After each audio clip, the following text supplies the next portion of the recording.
Alright, so I'll keep on doing experiments, keep on doing changes with the way we can make this classroom more effective for you all. So that's why whenever I get a feedback from any of you, that becomes an example for me.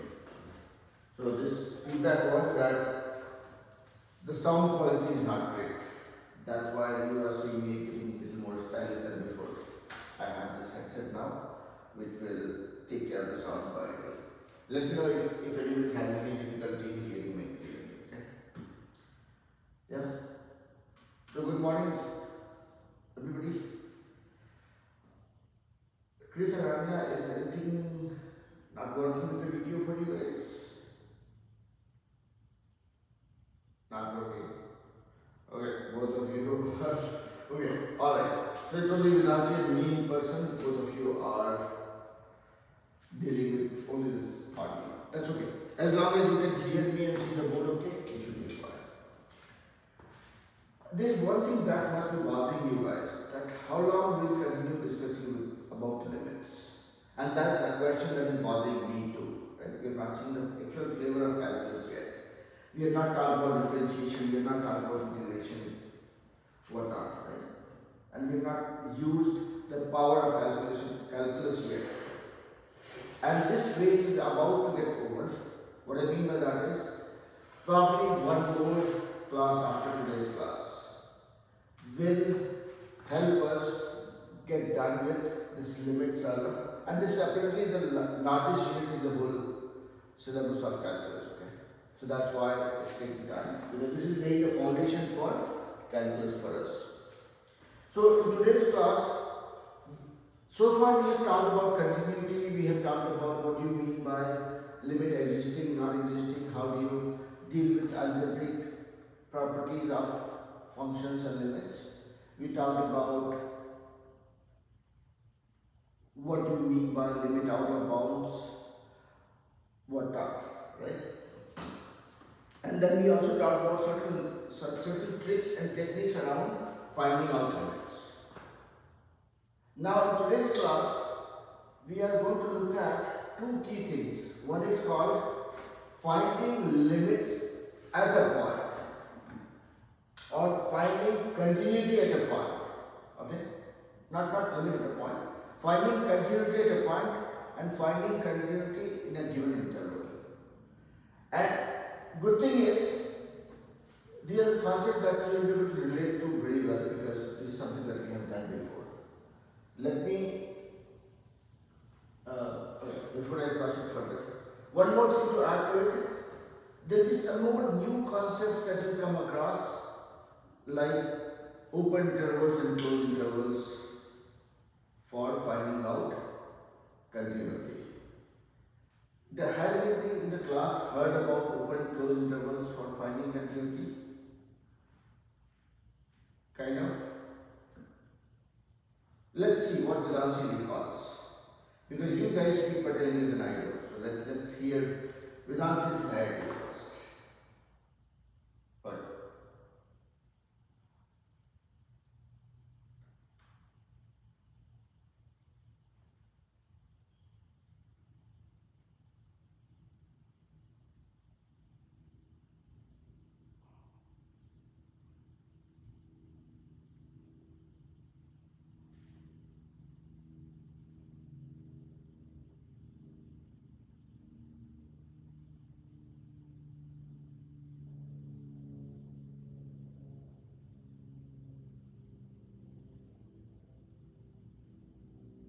Okay. Chris, Ananya, any addition to what Vedasi said? Or anything that you are aware of or not aware of, which gives you a starting point?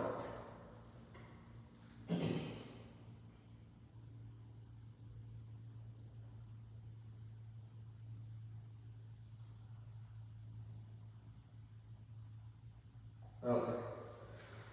Alright, so what I will do is, I will just spend 1 minute to let you guys know what is going to be remaining after today's class, and then we'll get going with what we want to discuss today. What we want to rather practice today, because there is not much to learn, it's more to practice. So after today's class, we will be left with be looking at some of the concepts around horizontal, vertical asymptotes. We'll also look at how do you see, so far we have seen what we mean by discontinuity. How do you find something being continuous, a function being continuous at a given point or given range, that we will talk about today.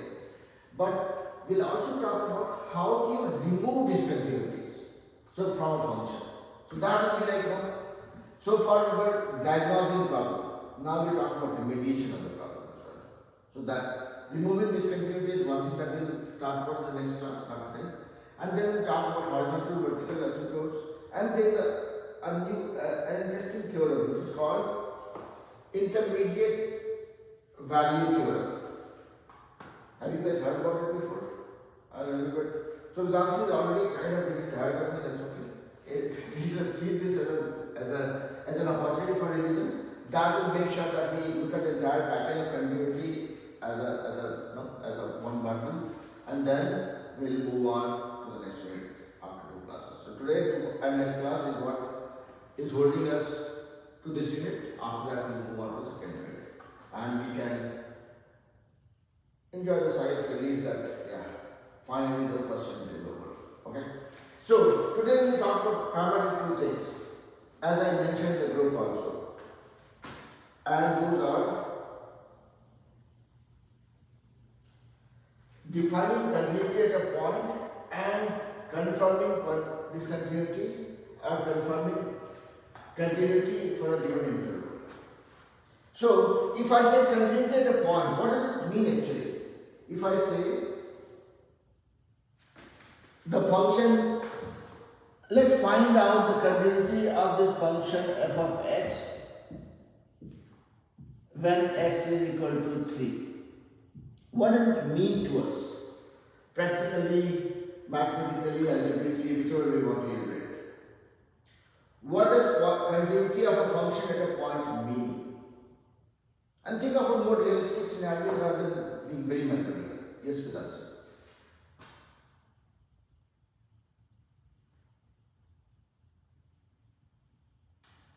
That is one. Okay. What else? Chris, Nanya. So what Nancy is saying is, if I am saying that, if I am trying to figure out the continuity at a given point, meaning let's say x equal to 3, I am trying to figure out, is the function continuous at that point? So what Nancy is saying is, that means that the limit of this function, limit of f of x, when x is approaching 3 is equal to f of 3. Yeah. Anything else that Chris and Ananya you want to add?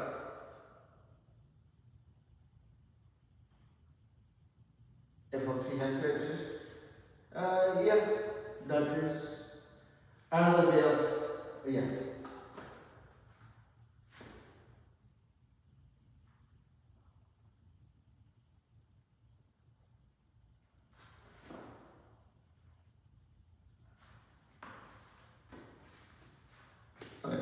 So I do not mean to disagree with you, Chris, but it's the same thing, right? Limit of f of x for x approaching 3 is equal to f of 3. So we are basically tackling the same thing, same narrative, in a little different way. Obviously, this and this we can compare, both exist, right? Yeah. Okay, Nanya, anything you want to add? And again, Chris, these are valid points. Okay. Now you will find me boring, okay, many times, and that's a fear that I'm always running with. That my kids find me quite boring because I keep repeating the same thing over and over again. And I don't have a choice because concepts don't change overnight. They remain the same. So I'm just repeating the same concept. Like Vidansi and Chris explained, if I'm saying anything is continuous at this point, that means limit of f of x up where x is approaching that point is equal to value of the function at that point. And as Chris rightly pointed out, that the function has to be continuous at that point, meaning the limit has to exist. if my function is graphing something like this, by no means we can dare to say this is continuous at that point. And that is something that we have learned before. Now we are just trying to create a narrative around that. So all these points that you see here, wherever you don't see a break, the function is continuous at those points. Any point you pick up, this point, this point, this point, this point, this point. Here also, I was just trying to depict this. If my graph is not breaking, meaning if I am trying to draw that with a free hand and I don't have to lift my hand, that means the function is continuous at that point. So whatever I am adding here on the top of what Chris and Vilansi said, I am just adding a lame definition to it. I am saying that at this point, if my function is continuous, then I should be able to continue with the graph at that point without lifting my hand. Yeah? When do we lift the hand? And only in the two circumstances. When the function becomes discontinued or undefined at that point, or when the limit does not exist. Some abrupt behavior has happened which broke the flow of the traffic. If this was traffic, if you see how your car was moving, there is an interruption. You have to lift your hand, you have to move, change your path.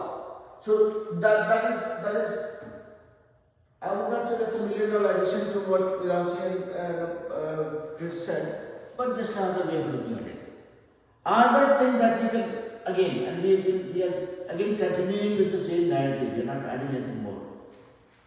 If somebody, either way you can say that, okay, the positive limit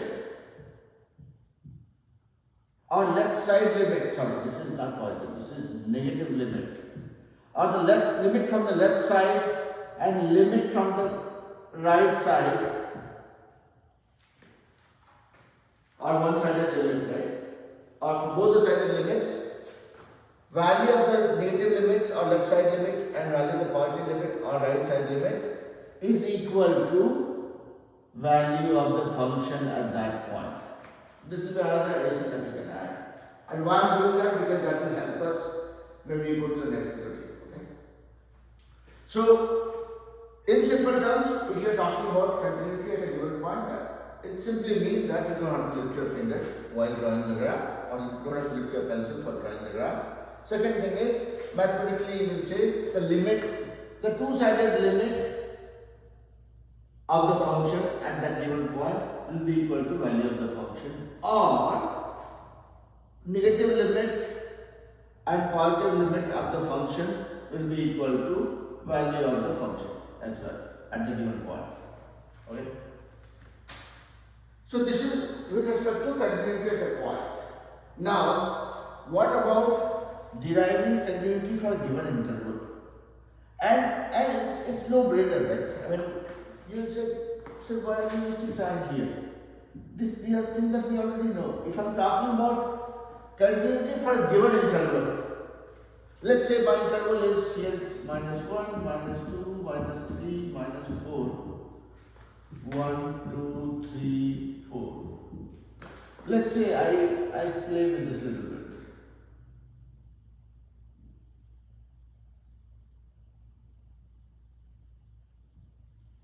Let's say this is my function right now. If somebody says, is this function continuous for a range of -3 to 1? Am I lifting my finger between this range? No. See, it's continuous. Is my function continuous between -2 and 2? Yeah, it is continuous in this interval because we are not lifting the pencil while drawing it. There is no break that we see in between. The function is continuous. There is no interruption. Is the function continuous between -1 and 3? This is when the concept kicks in. If I say, is the function continuous in the range of -1 to 3? That is when we are being forced to think a little bit. Oh, there are two scenarios when we are talking about from here to this place minus 1 to 3, when I am representing it this way like an open interval versus representing it this way like a closed interval. There is a difference. Now we are thinking, okay, from minus 1 to 3, if it's open interval, what does it mean? Vilansi, can you help me recall what does open interval mean?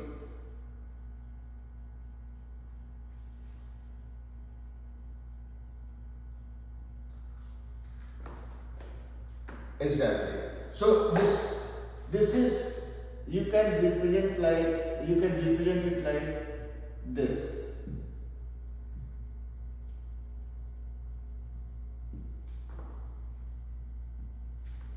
Yeah. Less than and greater than. So x is falling between these two values. These two are not included. When we talk about closed interval, this greater than equal becomes greater than equal to, and this becomes less than equal to. So that's the difference between open and closed interval. If I am saying open interval, these two points are excluded. When I am talking about closed interval, I am putting that in a big bracket. These points are included. Or the second scenario that we are talking about. Now let's come back to this point, that between minus 1 and 3, is this interval, is the function continuous in this interval? Now let's look at it. Now you will see that there is a difference that will kick in. So here, when you say, is this function continuous between this interval? You are trying to first figure out, am I looking at this point included or not? If it's a closed interval, then this is included. Now you will see that, okay, when I am approaching this point, what is happening to my function? I am not going beyond this, so positive side I can exclude. But when I am coming to this point, if I see a break here, that means if I see something like this, then 3 is not included, meaning the function is becoming discontinuous at this point. So this point is not valid. But at this point, this is not continuous. So you will say that, okay, for this whole interval, this is not continuous. But if you have a function like this, meaning you have, let's say like this. Let's say at this point this is becoming discontinued, but you have a value of the function here, meaning this is becoming undefined, but it has a different value for an input of 3. So you are seeing that at this point this is not matching. Limit of f of x when x is approaching 3 from negative side is not equal to f of 3. So when you are looking at the closed interval, you want this guy to be included, and you see that this problem is happening, you will say that this is not continuous for the given interval. Does it make sense or not really? So my struggle right now is there is no new concept to teach with respect to this. I will just reiterate the whole concept in 2 or 3 lines, and then we jump on a few problems to see how we are relating to this concept and how we are leveraging this concept for applying that to some problem. Okay? That would be the right approach. So the 2 or 3 things that we are talking about is, we already know what is continuity of a function. Only 2 things that we are learning is figuring out continuity at a given point. Let's not worry about any other concept. Okay, if at this point I am trying to figure out whether it's continuous or not, there should not be any break. If I don't see a hole here, or I don't see a split of the function graph here at this point, it's continuous. Second thing was the range. When we are talking about a range, for the given range, be it included, be it the endpoints included or not, you should see that your function is going through without any break. Everything is fine. Only for the borderline cases where the range that you are talking about or the interval that you are talking about, if at any of the endpoints, if there is a break in between, then anyway that is gone. But at the endpoints, if you see that there is a break or there is a split of the function, that is when we have to make a judgment based on whether it's an open interval or a closed interval. Yeah. So we'll keep that much only in the agenda from a learning point of view. Let's try breaking our head with some problems to be able to relate, and then if there are something that is kind of making it complicated, we'll try clearing the dust. Okay. So let me start with the first problem. Are you okay? Nanya, Chris, Sudhanshu, you okay? Yeah? Okay. Alright. So let's look at the first problem. This is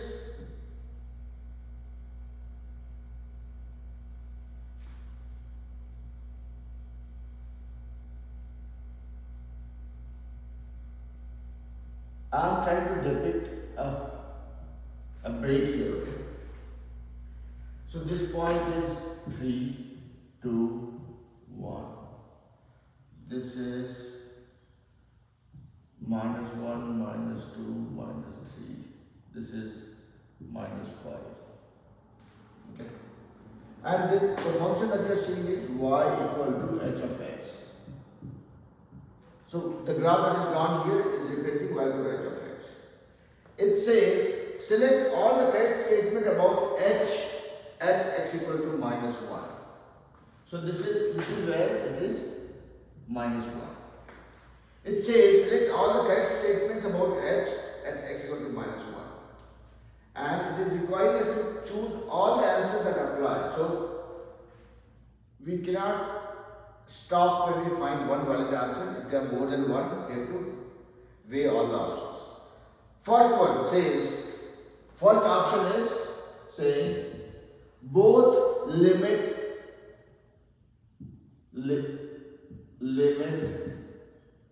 h of x when x is approaching minus 1 from positive side, and limit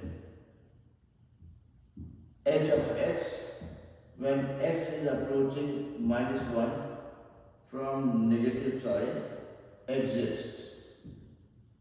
This is first option.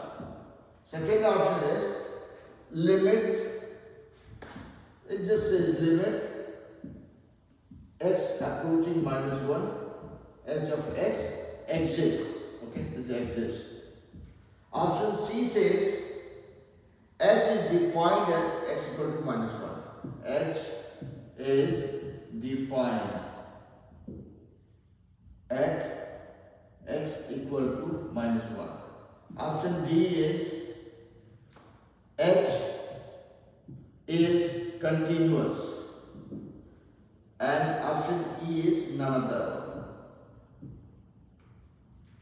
So spend 10 seconds with the graph. Here what's happening is this is a graph for function y equal to h of x, and what you see is at minus 1, this is these 2 points are showing a break, and both are hollow. Okay, there is no filling, there is no solid, meaning there is no value that exists when you are coming from this side or from this side when x is equal to minus 1. Based on that, here are the 5 statements that we have, and we have to choose all that is valid, all that are valid.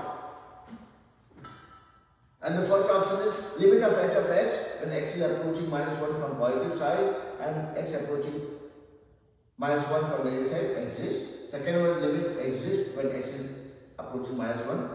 So third one says h is defined at x equal to minus 1. Option D says h is continuous at x equal to minus 1. And fifth one is none of the above. What do you guys think is right?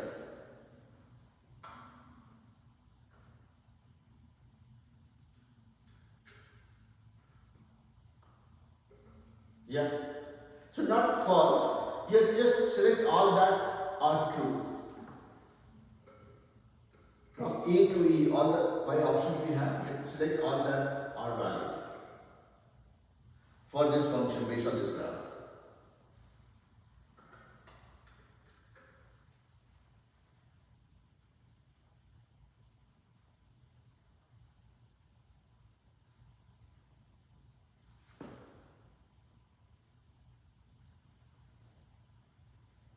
D says H is continuous at x equal to -1.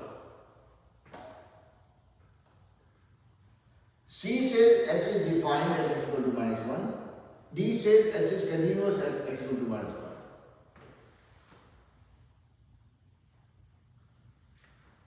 A and C, you think A and C are correct? Okay, let's hear this Ananya also. You think it's A? And you know what A is, right? A is saying limit of h of x when x is approaching -1 from positive side and h of x when x is approaching -1 from negative side, both exists. Okay, that is A. Okay. So Vedanshi says A and C. And Ananya says only A. How about Chris? A and C. Now, let me ask Chris and Vedanshi to tell me why. I'm sorry, what? C says H is defined at x equal to -1.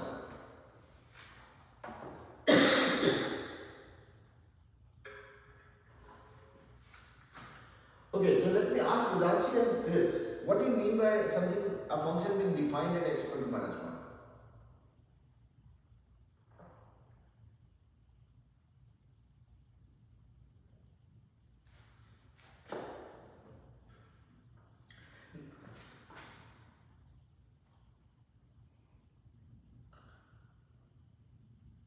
Both are empty circles. Okay? None of them are solid.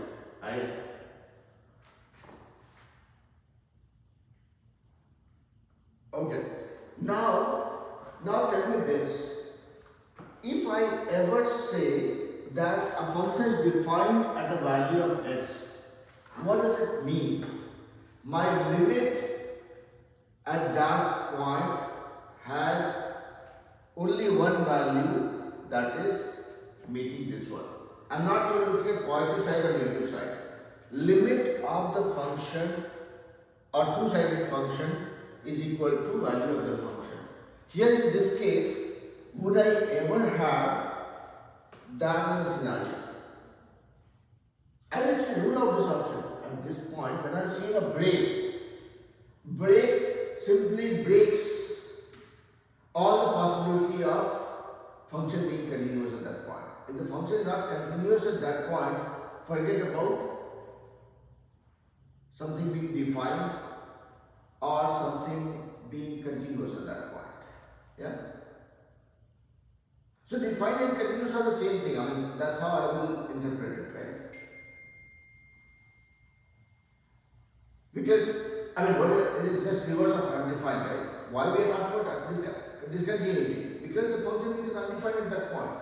Here, when we see a clear break, we will not even look at that option. Does it make sense? Chris, Vedanshi, Nanya, everybody? Yeah? Okay. So again, yeah, sorry. Good. Sure, 100%. So again, a point that I'm trying to make here is, I'm not trying to pretend like a champion of these topics. I'm only discussing these points with you guys to get your point of view, so that as a group, we are very clear about what we are choosing and what we are leaning towards. So before Vedanshi comes and joins, let me pick up the second question and keep drawing it so that we can save some time. This is the second one, second question. This is going from here to here. There is a hollow cylinder, a hollow circle here, and there is a solid circle here. This time I'll try doing a better job with my drawing. And you guys have zero problem with the echo or any background noise, right? With the new setup. Okay, so you okay? Yeah, okay. So I'm just trying to see if I'm getting value for money or not. The $20 that I spent on the speaker, I'm just trying to make sure that this guy is working for me. Alright. So it's not about money, okay? So two of the new kids, they told me that, sir, we are not going to hear you, okay? Because of the background noise. So that is why this is 1, this is 2. This point is -2, this is -1. Here this point is 3. 1, 2, 3. Okay. So it says select all the correct statements about G. So what you see here is y equal to G of x. Now we'll have 4 choices and we'll look at what those choices are and how are we. It says choose all that applies. Option 1 says limit g of x approaching 3 from positive side and negative side, approaching 3 from negative. I am just using some short form, okay, so that I can save some time. Both exists. Option B says limit g of x approaching 3 exists. Option C says g is defined at x equal to 3. Option D says g is continuous at x equal to 3. And option E says none. Which answer is better? Not yet. Okay. So, yeah, the answer is that. Okay. So this is the second question that we jump to, and it might sound like a repeat telecast of what we did, but this time we might not get it right in the first go. So this is the function y equal to g of x that is drawn here, and I'll make some explicit callouts that this is -1, this is 1, 2, this is -1, -2. So when x is 3, this function is approaching to this point where the value doesn't exist. So there is a hollow circle here, wherein at x equal to -2, at x equal to 3, on the other side, this is a solid circle. Okay, so that means there is a value that exists. So it is requiring us to choose all the options that exist, all the options that are correct. So it says select all the correct statements about g at x equal to 3. First option says limit of g of x when x is approaching 3 from positive and negative side both exists. Second option says limit g of x when x is approaching 3 exists. Third option is g is defined at x equal to 3. Fourth option is g is continuous at x equal to 3, and option E is none.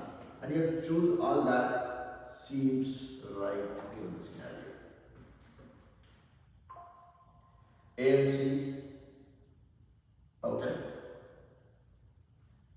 How about Nancy and Chris? And here you also make sure that you think about your choices and be doubly sure. If you want to contradict yourself, you can do it now. And again, I'm not saying that your options are correct or not. Okay, I'm just saying be doubly sure this time. Is defined at x equal to 3.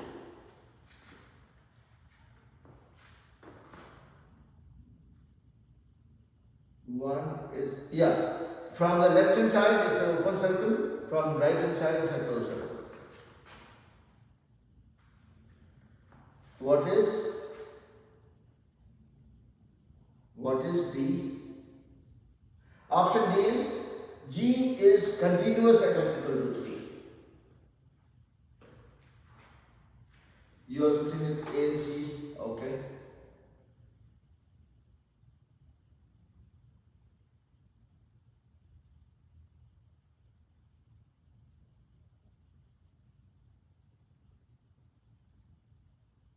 That's okay. You can try joining back in.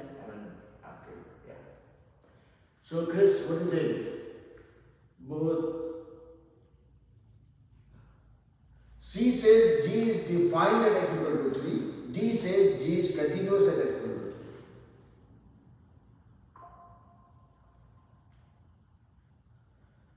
3. Okay, now I am forced to think why you guys are getting C as an option.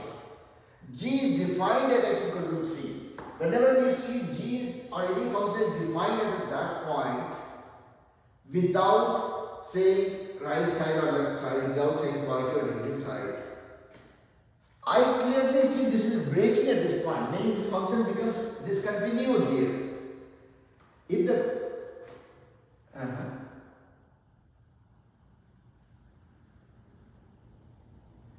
okay, I'll wait for the answer to come back. But here, for the argument's sake, our simple point is if a function is continuous at that point, then only we are saying this is defined. Because if I am saying here is g of x. So g of x, if I say limit g of when x is approaching 3 is equal to g of 3, then only it's continuous or defined, right? If it's continuous, then only we are saying it's defined. Because if you see a break, that means that the continuity got compromised. So, I'm still struggling to understand why you guys think C is an option. Ananya, Grace, can you explain that?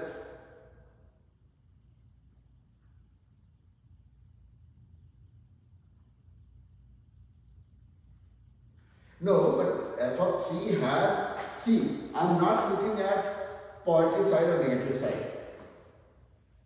So basically we are looking at the two-sided limits, right?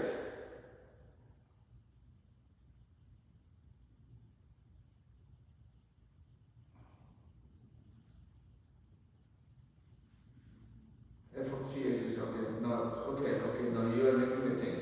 You guys are making me think. F of 3 has a value.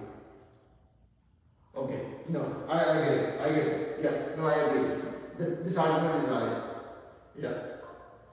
So it was an oversight from my side. I was thinking that, okay, if I have a break here, it just makes it discontinued, and I'll say that function is not defined. But no, you're right. If that, my statement will hold true only if I have two hollow circles here. There is no given value of f of x at that point, a g of x, whatever function we are talking about. Yeah. No, I agree. You guys are smarter than me. Good job. Yeah. And I take pride in that. If my kids are smarter than me, it certainly is very important. Right? I can make mistakes. I can get 10 questions wrong. No harm. So, but you guys have to get it right. Okay, cool.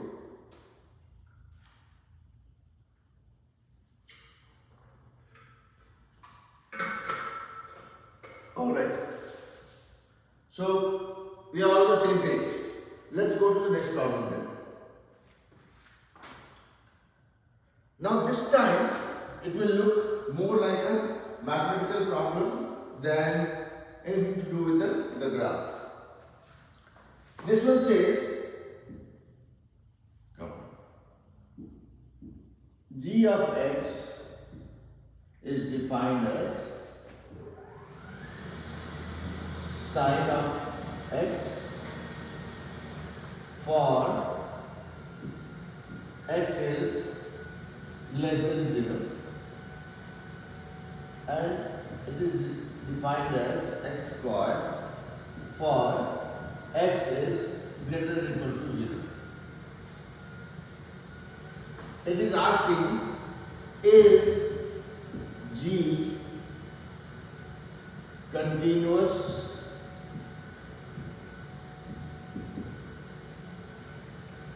at x equal to 0? You have to say that yes or no. So again, this is how the function is defined. G of x is a function which is equal to sine of x for x less than 0 and is equal to x squared for x is greater than or equal to 0. We have been asked to find out if this function g is continuous at x equal to 0. Let's see how you guys are coming to a conclusion for this one. Did you guys hear the question clearly? Chris and Ananya? Oh, Chris, you heard the question as well?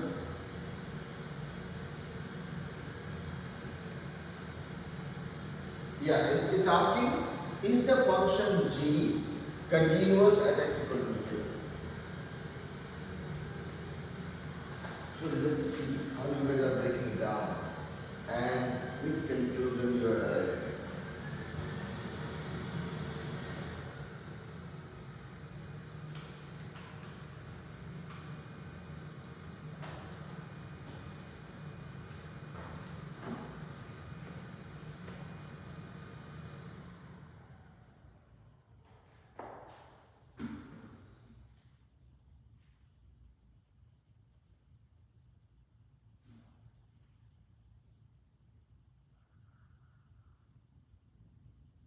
Both of you are giving a try, right? Thinking through it.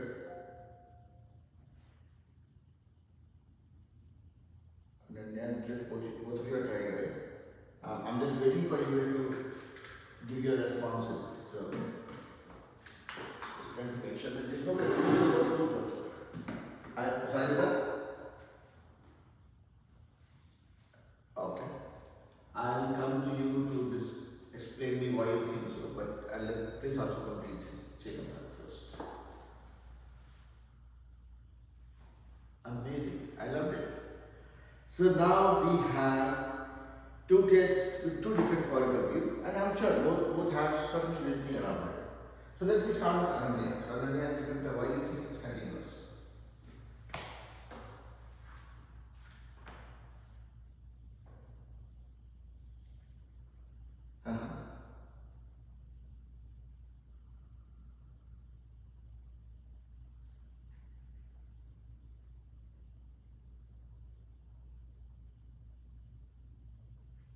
Okay. Now let me hear Chris's point of view. Yes, Chris. Tell me why you think it's not continuous.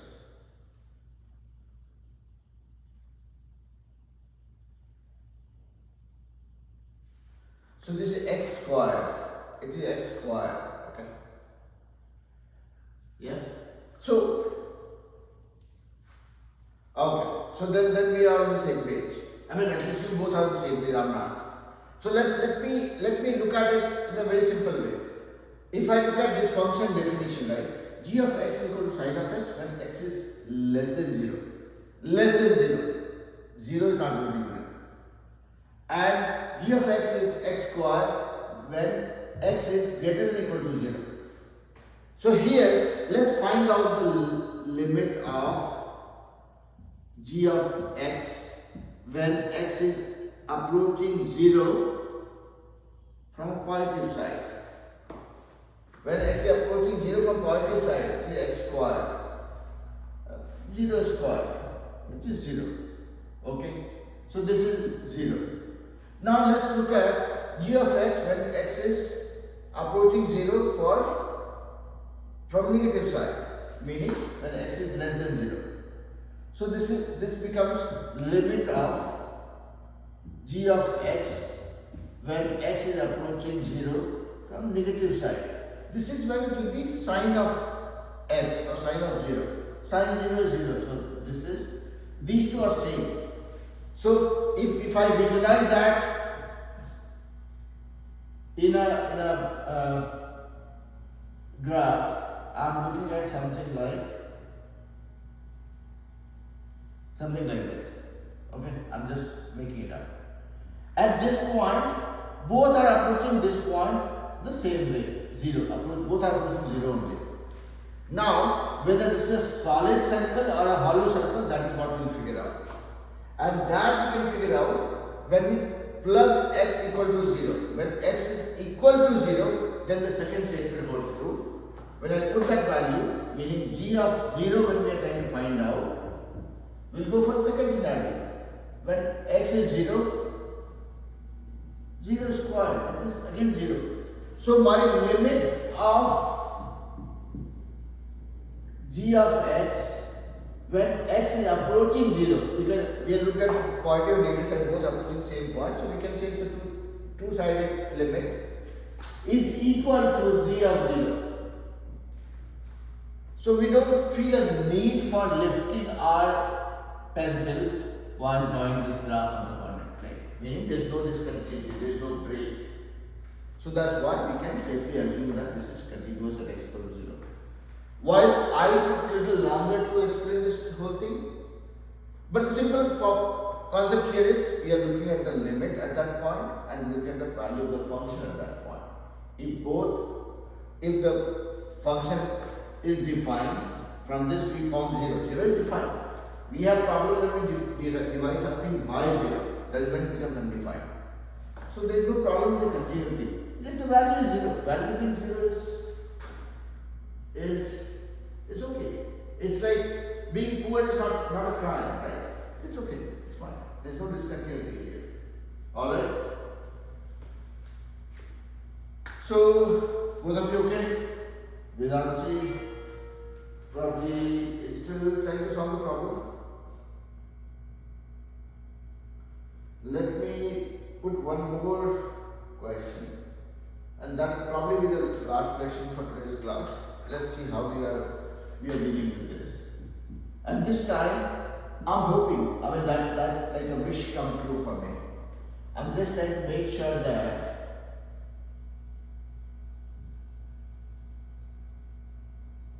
this time we are much more clear, confident about the option that we are choosing.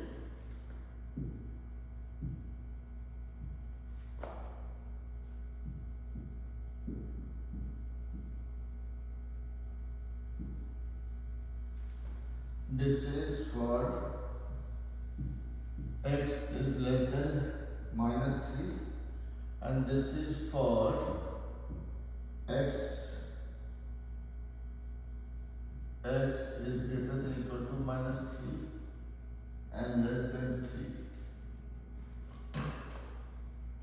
It is asking, is function f continuous at x equal to -3. So what you are seeing here is a function definition. Can you guys read what is there on the board? Okay. So this function x is defined as function x is equal to log of x ln. When you say ln, this is log only base e plus 3 for x is less than 3, x less than -3, and it is equal to log base e of minus x plus 3 for x is less than 3 and greater than equal to -3. And the question here is the function continuous at x equal to -3? Now a quick question to Ananya and Chris. Are you guys comfortable with logs or something that you would want to go back to one more time? And I will say this in acknowledging that I find log relatable when I talk about log right after talking about exponents. But if all of a sudden somebody starts talking about log, it takes me a few seconds to relate back to it. Yes, Rania? Yeah, okay. Okay, so then you guys have all the yeah, sorry, Chris? Okay, wonderful. No, I'm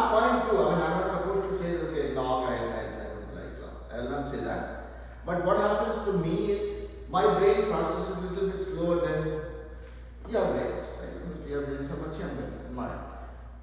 For me, what happens is, if I'm dealing with logs without recalling what we dealt with during exponents, it takes me a little bit of time to get that momentum. That's what I'm asking. Okay. If you are comfortable with log concepts, tell me what is that you are aiming towards. Here is the function which is equal to log of minus x base e plus 3 for x less than minus 3 and log of minus x plus 3 base e for x less than 3 greater than equal to minus 3. The question is the function continuous at x equal to minus 3?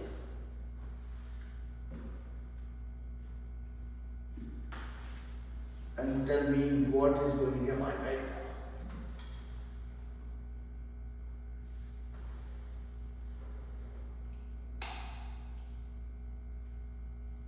Okay, let's. Why you think so? Chris, you can start from here.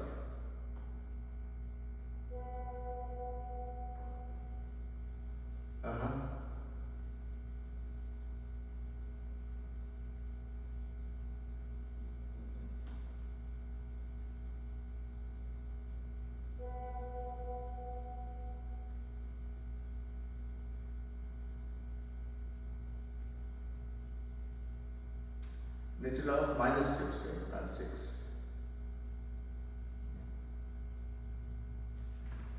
Oh yeah, okay, yeah, minus x, yeah, minus x, okay, yeah.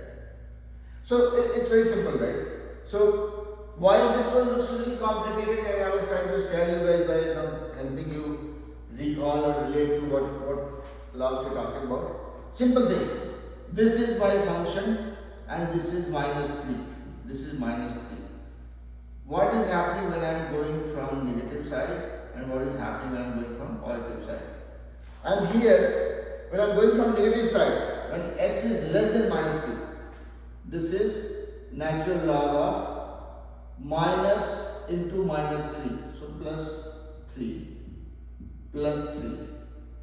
And when I am going from this side, this becomes natural log of plus 6 minus times minus 3, so that is 3. So plus 3 plus 3, which is 6. On any given day, this value and this value are not same. Correct?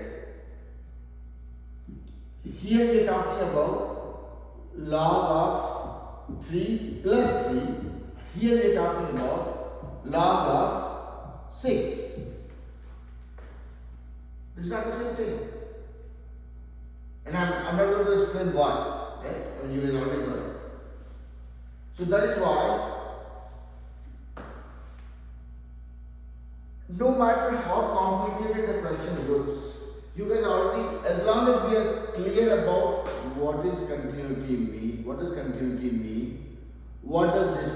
mean, what does limit mean, what does unbounded mean, what does left-sided limit, right-sided limit mean, we should not have any problem with dealing with this problem. So I promise you guys, there's only one more class, and I'm certainly not wanting to start a new topic in the remaining 3-4 minutes we have. We will have one more class to talk about the limits. That is where we'll talk about the horizontal and vertical asymptotes. We'll talk about the theorem. I keep forgetting it. The theorem that we will talk about is called